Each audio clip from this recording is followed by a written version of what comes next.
Você não foi chamado para governar, pois o governo é de uma única pessoa, Jesus. Bom, se nós não fomos chamados para governar, nós fomos chamados para quê? A resposta é: nós fomos chamados para obedecer, exatamente. Vamos ler aqui esse versículo em João, para ser mais preciso, João, capítulo 6, versículo 38. Jesus disse: pois desci dos céus não para fazer a minha vontade, mas para fazer a vontade daquele que me enviou. Repare que Jesus, ele sendo Deus, como diz na Bíblia, ele não usou desse pré-requisito, né? Ele não usou dessa autoridade para fazer as coisas que Deus poderia fazer, mas simplesmente ele se esvaziou-se de si mesmo e foi obediente até a morte de cruz. Então, mesmo Jesus tendo toda a autoridade que lhe foi dada, concedida, nos céus, na terra e debaixo da terra, Jesus, ele foi obediente. Ele foi obediente ao que o Pai dele enviou, ou seja, na missão que Deus confiou a Jesus. Vamos ler mais um versículo aqui. Olha só, lá em 1 João 2,17 diz: o mundo e a sua cobiça passam, mas aquele que faz a vontade de Deus permanece para sempre. Olha que interessante, esse versículo, ele mostra que aquele que faz a vontade de Deus e não a sua própria vontade, esse ele permanece para sempre. Ou seja, a vontade de Deus para a nossa vida, ela é sempre boa, perfeita e agradável. Isso é um fato.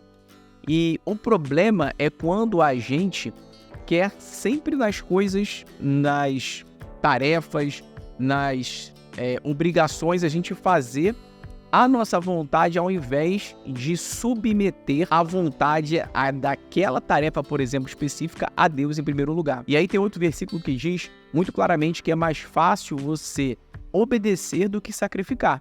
E essa obediência, ela está intimamente ligada a quem é o Senhor da sua vida e quem você tem certeza de quem você é, ou seja, da sua identidade. Porque para pensar, quando você sabe que quem é o dono da sua vida é simplesmente o Senhor, o dono de todas as coisas, o dono de todo o ouro, de toda a prata, aquele que criou os céus, o universo, a tudo o que aconteceu e o que há de vir, você sabe a quem recorrer, como recorrer, de que forma recorrer, e você tem a certeza de quem você é, filho de Deus, por intermédio de Cristo Jesus. E aí tudo fica mais fácil porque você tem alguns conceitos diferentes dos conceitos que o mundo nos dá.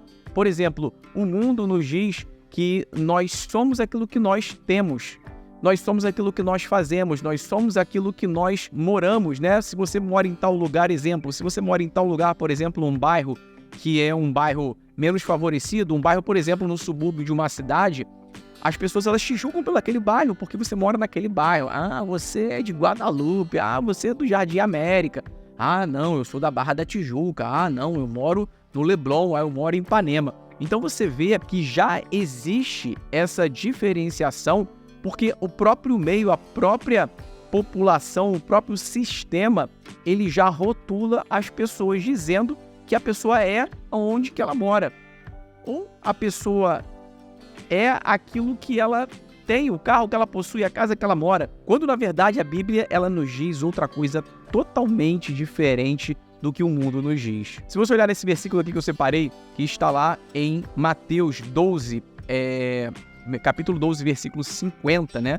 Diz assim: quem faz a vontade do meu Pai no céu é meu irmão, minha irmã e minha mãe. Ou seja, as pessoas, elas estavam ali ao redor de Jesus, né, pedindo para poder falar com ele. Tinha uma multidão e alguém disse ali a Jesus, né? Olha, sua mãe e os seus irmãos, eles estão lá fora, né? E eles querem falar com o Senhor. E aí Jesus respondeu: olha, quem é os meus irmãos e a minha mãe? É aquele que faz a vontade do meu Pai. Em outras palavras, aqueles que são obedientes àquilo que Deus manda. Ou seja, a obediência, ela está intimamente ligada com o desgoverno da sua vida. Deixa eu explicar melhor para eu não ser mal interpretado. Um carro, ele pode ser governado ou ele pode ser um carro desgovernado. Você já viu um carro desgovernado que desceu aí pela ladeira abaixo, né, e bateu e foi ali completamente sem controle? Pois é, a nossa vida, ela fica desgovernada quando a gente assume o governo dela. Pera aí, deixa eu citar um versículo antes para você poder entender. Deus usa as coisas loucas desse mundo para confundir os sábios. Pega essa chave, é exatamente isso. É uma loucura. Quando você quer ter o governo da sua vida, é aí exatamente onde o carro fica desgovernado. Porque você só tem o governo da sua vida quando, na verdade, quem governa ela é o Senhor, é Jesus. Então, repetindo, você só governa a sua vida quando quem tem o governo dela é Jesus, porque aí você pode ter a tranquilidade e a segurança de quem está dirigindo o seu carro é nada mais do que o Senhor dos Exércitos, o Senhor dos Senhores. Aí você fala assim, professor, mas eu já vi várias histórias na Bíblia que Deus chamou fulano de tal para governo. Sim, Deus, por exemplo, chamou Davi para governar, para ser o rei de uma nação. Só que olha que interessante a história de Davi. Quando o profeta Samuel chegou lá na casa de Jessé, que era o pai de Davi, o profeta pediu para chamar os filhos de Jessé. Ele chamou fulano, ciclano, beltrano e tal, todos fortes, tal, guerreiros e tal, não sei o quê. E aí o profeta olhou e falou assim, não é esse. Não é esse, porque Deus tinha falado com o profeta Samuel para ir lá naquele lugar, né, que ele iria ungir uma pessoa, não falou o nome, não falou quem era, não deu característica, como rei. Quando ele vir aquela pessoa, ele saberia quem ele era. E aí o Jessé trouxe um filho, 2 filhos, 3 filhos. E aí o profeta Samuel perguntou, vem cá, você não tem outro filho, você não tem mais nenhum filho não? Não, em outras palavras, né? Guerreiro não. Eu tenho Davi, que tá lá pastoreando as ovelhas. E aí o profeta Samuel mandou chamar Davi. E aí quando Davi chegou, Deus falou com ele e o profeta ungiu Davi como rei. Mas olha que interessante isso.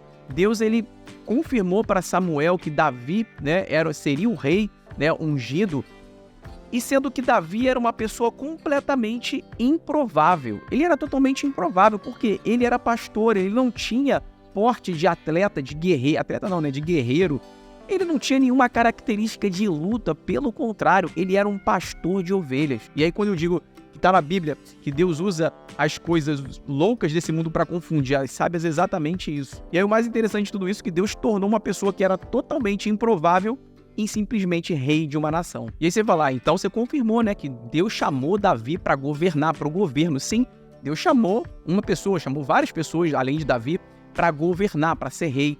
Só que vamos pegar agora outro exemplo. Por exemplo, João Batista. João Batista foi chamado para governar?